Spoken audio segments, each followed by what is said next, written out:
Hello, Tulare County. I'm Tammie Weicker-Adkins, Public Information Officer for Tulare County Health and Human Services Agency. And I'm here with Lali Moeno, who is a community activist and so many other things. We're masked up here today, but we're going to take our masks down and we're going to have a little chat. And just so you know, we are 6 feet away from each other.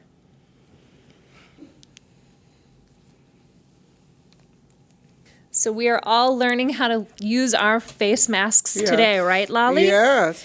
And tell us why that's important, especially in the farm worker community. Okay. What's going on is that we have a lot of people inside our own households. We're very large families. So it's very important that all of you wear this mask at all times now. It's a new directive. It's kind of not new, but new, that now it's kind of a requirement that we wear them. And it's very important because through the mouth, we can transfer some of these viruses, especially the virus. So please cover your mouth. It's very easy. Look at me. I made my own from a scarf. And I just put it like that, cover my nose and my mouth. And then this is the only way I can go to the store. El único modo que puedo ir a la tienda. The only way I can go to the store. So it's just, tell me, it's to me, it's very serious that we do this. In the cars, in the vans, going to work, in the fields itself, and I already know that they cover their face right now with pañuelos, with the handkerchiefs that are given to you. You cover your face. But now you got to cover more, even part of the bottom with your handkerchief.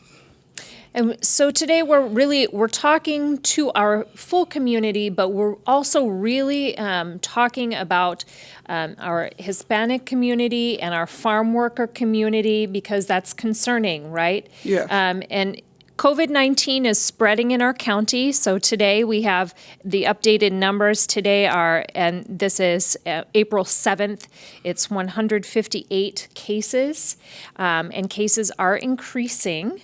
And what is something that we were talking about, new terminology, and tell me about why this is important for the community to know about this new terminology. The new terminology, it's actually, terminology means words. The words that are being used with this virus, like COVID-19, that's new to us, okay? You have to learn to spell it, COVID-19. That's the one we're afraid of. That's the one we have to work for, to stay clean. But the terminology, if you don't know it, make a point to learn it. I had to learn it. I had to find out what is virtual, what's a virtual meeting? Mm-hmm. What is COVID? Where did that come from? Well, it came from coronavirus, but I had to learn it. So all of us have to learn. When we hear the doctors on TV, or when we hear Tammie or anybody of the doctors here from Tulare County, learn those words because it's in your phone. Like I put the name of the word, I put virtual, and then I say, okay, tell me in Spanish, and it tells me. Or else I put it in Spanish, I tell me in English, and the phone tells you. So we have access to learning this terminology, all of us. So please learn it, and at first I said, should I call somebody in the county? What is virtual? And I said, no, because first of all, who do I call? Secondly, they have their hands full. So no, I don't call them. I have to take responsibility on my own, and I want everyone to take responsibility on your own to take care of things. And this is the only way we can control this if you yourself learn what's going on and what are these terms? And, like sanitizers. I mean, what are sanitizers? Everybody thinks it's just the little container, the little bottle. No, there are some sanitizers that we buy at the store too. There are some sprays. There's all kinds of things. Learn the word and learn to read the instructions on the bottles and learn to see the word at the store. But you've got to do that on your own. Mm-hmm. Now, part of what we've been doing here at the county is to put out information, right? So we are the purveyors of positive information, and it's positive because you're learning about what's going on, right? And we had a conversation earlier about, what does the farm worker community need to know? And can you tell me a little bit about the tips that you were talking about for the farm worker community especially? Tips, okay. In the farm worker community, a lot of us have that background in Tulare County. I say a lot of us. I mean, a lot of us, they're now working in the health centers here at Tulare County. Farm workers have a very special way of living. First of all, they have to get up very early in the morning, like 4. Others get up at 3:30 in the morning because they have to travel to McFarland, Delano, whatever. So when you're in a hurry, things happen. We had accidents in the household, like burns, little things like that. But now, with this emergency, and I call it an emergency, we have to get in an emergency mode here for farm workers. When you get up in the morning, you have to make sure that you've got your mouthpiece on before you start making your breakfast and your lunch, because I know they make a lot of lunch for everybody and for the kids staying home. You make sure that the kids staying home, they have to follow the rules too. The family that you leave at home cannot be going out visiting the next door neighbor. Because I know when I lived in the camps or in the rural communities, as soon as my parents would leave, I was out the door to go visit my friends. Well, now you can't do that. We cannot let them out. Make sure that if you go to work, have some activities going on for the kids. Now, the transportation to your job is next. Who picks you up? A lot of you come in cars, they call them rides. And that car already has a lot of people in it. They're full. They'll carry 5, 6, they pack up those cars. So in there, you have to be very careful. And that's a big worry to me and to us here at the county, is that you travel like that several times a day when you move from one field to the other. And you meet other people and you carry other people, and it just goes on and on and on. So make sure that your compañeros, that your buddies in that car all have a mouthpiece. Make it up with your handkerchief. You guys have them in your pockets. Make it up. Put them on. Okay, and try not to do so much talking. I know you're packed in the car, but be careful. Now, the vans, the transportation vans, those are a big worry to us because the vans carry up to 20, 25 people, also all packed up in there. Okay, so who's going to make sure that everybody in that van has their mouth covered? You are. Remember I talked to you about self-responsibility? You need to tell them if they're not wearing it. Everybody has to wear it in the car, in the van, in the fields. Very, very important. And then what happens later? Breaks. When you have your break, you go to a restroom that's very dirty. Okay? So you have to talk to your mayordomo, to your supervisor, that restroom needs to be cleaner. But again, it goes back to you as a person to also make sure that you don't leave that restroom messed up because, hey, I've been there, and everybody messes them up. So be very clean as much as possible. My mother used to take her own toilet seats to the fields. We had to, with the women, because women have to sit down. Okay, so now I'm very worried about that, about the women. So I was even thinking, we need to give them toilet seats. We need to make sure you have them, take them, if you do. And so then what happens at your break? You also drink the water and you take lunch. Now, a lot of you exchange lunches. I know we did. You got this, you get that, and we would exchange lunches right there among all of us. I don't recommend you do that anymore. No more exchanging of lunches because you never know how the other person prepared that lunch. Okay, even here, I know in the offices too, sometimes I would exchange my burrito for hamburger. And so, here when I worked with the county, so, okay, we cannot do that. We cannot be exchanging foods. Okay, so when you drink water, it's very serious because we drink water a lot in the field. And so the mayordomo, the supervisor, takes a big container, the yellow one that is right there on the trucks. I don't recommend you drink from there anymore because everybody touches that. They're not clean. As far as I know, the ones we did, they were not clean. So my recommendation is take your own water. There are some containers that already have a hook that you can tie to your pants right here. I know that at the conference we have for farm workers, the county provides those for us. And those, you can find them at the store too, at the dollar store. I saw some at the dollar store. So make sure you carry your own water. Very important. And then I just want you to think about it, that if somebody's sick in the field, look at what's going to happen. We usually have what? 20, 30, 50, up to 100 workers. So what do you think is going to happen? Then everybody's in their cars and everybody's in their vans. So what do you think is going to happen? And it's going to spread really fast. And then you guys come to Visalia to shop. You go to Tulare to shop. You go to Vallarta Market, all the different markets, Save Mart. And then you're carrying these things from the fields and from your rides. Okay, so I want you to think about it. And I have had to do that to learn. When yesterday I went to Save Mart. I don't want to get out of the house, first of all.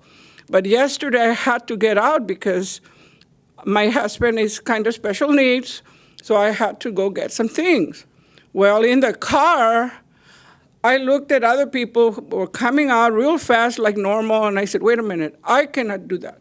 I have to put on my mask like that in the car, take your scarves, your handkerchiefs, leave them there. I have one in the car right now. I have my sanitizer in the car because I forget everything at home. So you make sure you leave stuff in your cars right now, all of you.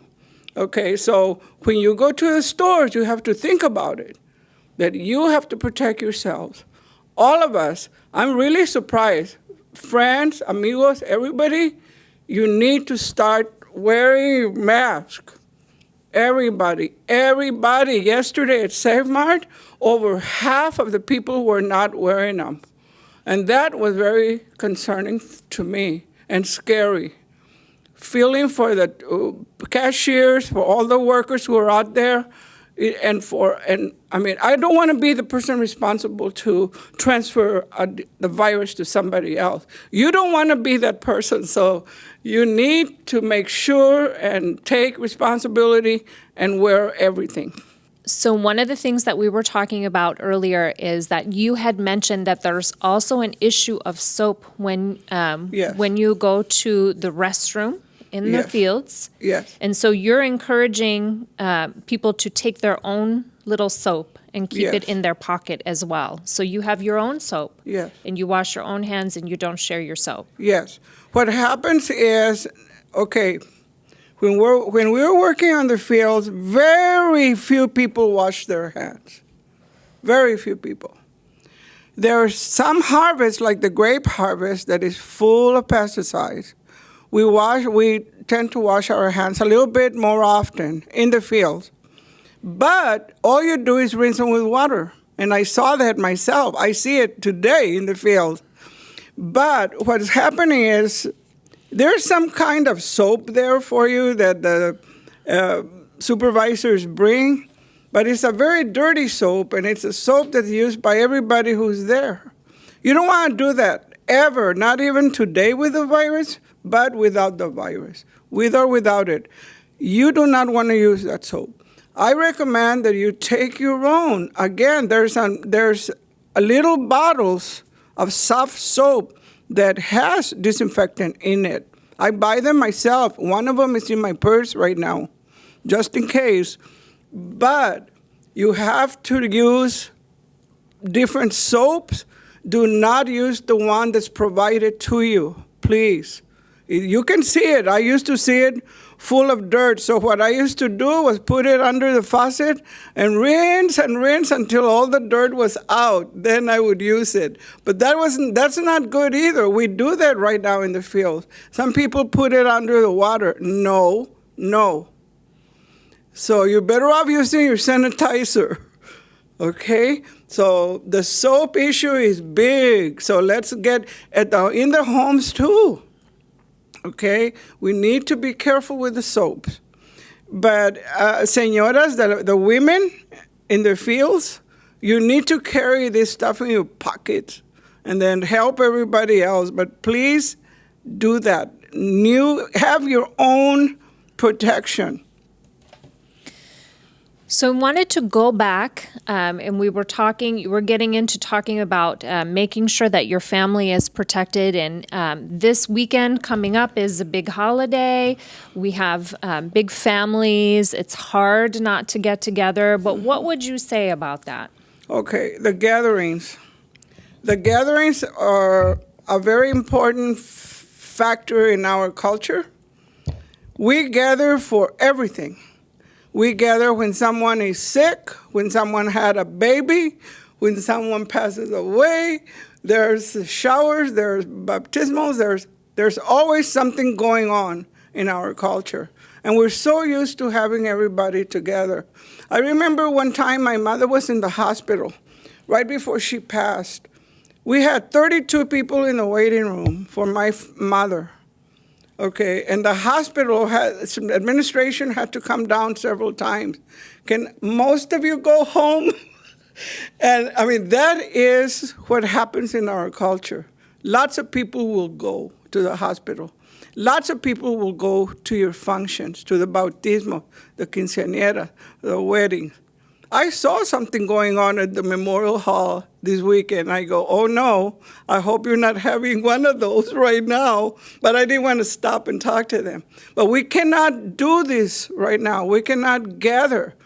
You cannot visit each other, or call your compadres. My parents, after dinner, because they want to talk about what's going on in the community, they invite each other over to the house. And they have coffee and bread. This happens every day. Every day they invite each other. So my house was always full of people all the time. And I see it right now, okay? So we need to stop. No visitors for now. This is not going to be forever, guys. We need to do it now so that we can help to stop this virus. No visitors. Don't go to somebody's house. Do not schedule your quinceañeras. Do not schedule your weddings right now. And if you did, you cannot have people come over. So please, you don't want to get the whole party, even the bride and the groom, and the quinceañera sick. You don't want to do that. Your compadres. We need to stop those gatherings. And I know it's very hard for my family. What I had to do the other day, because my nieces are the ones who, sometimes we have one person who goes out to the store out of my whole family in Visalia. That person picks up for everybody. So we needed to talk because we have different people doing this. So what I did is everybody came in. There are two nieces and one nephew came in their own cars. We parked one car here, one park here. We got into the driveway, and we parked the cars, one in the middle and 3 cars, and I was in the center by the garage door.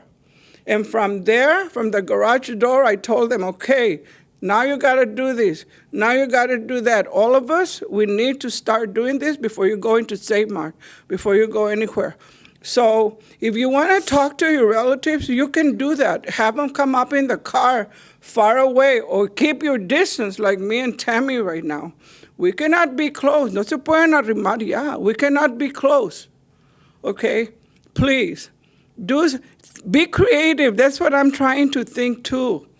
Let's find out how can we talk. And so we waved to each other. My nieces were in the car. And I saw that. I said, let me see if you're wearing your gloves. Yeah, I'm wearing my gloves. Okay, that glove has to be dumped when you get to the house. Okay, yeah, okay. And so we kind of talk like that. And so you know, all of you can do this too. All of you. You need to talk to your comadre. Have her stand outside and talk. I talk to my neighbor who's an elderly person. I have her come out. And she doesn't speak Spanish, and so sometimes I have like, oh, okay, it's English in this situation. Learn to communicate to all of them. Do not discriminate, okay? Because everybody right now needs your help. Everybody.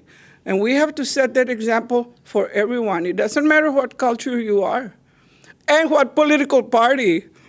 Okay, if they tell me, oh, you're doing this because you're such and such. No, I'm doing this because I don't want to get this in my family or to my neighbors or to anybody. That's why we're doing what we're doing. That's why Tammie's doing it. We need to stop this, friends. So is there anything else that you would like to say to the community about the farm worker community or about your efforts and what you're wanting to accomplish? All I'm saying is what I would like to say at the end of this interview is take this seriously, and it requires some thinking and some training on your behalf. Like I say, I have to do it. I mean, I'm not that crazy about wearing this thing. I like my earrings. I don't have earrings on. I don't have, look at my hair, you know. I mean, it does not matter how we look today, okay? Look at me right now. Okay, so please take it seriously that we need to stop this now in Tulare County, and then take responsibility and make sure your neighbor has the help. The neighbors, and they too need to help me. One neighbor thought I was going out for walks all the time. One neighbor told me the other day, you're going way too far that way. Why don't you do this other thing? And he recommended that I take a different route. And I really appreciate that. So I think neighbors, all of you in the communities in Woodville, Poplar, everybody there, all the farm workers, you guys need to help each other and take this seriously. And don't be outside. Thank you so much, Lali.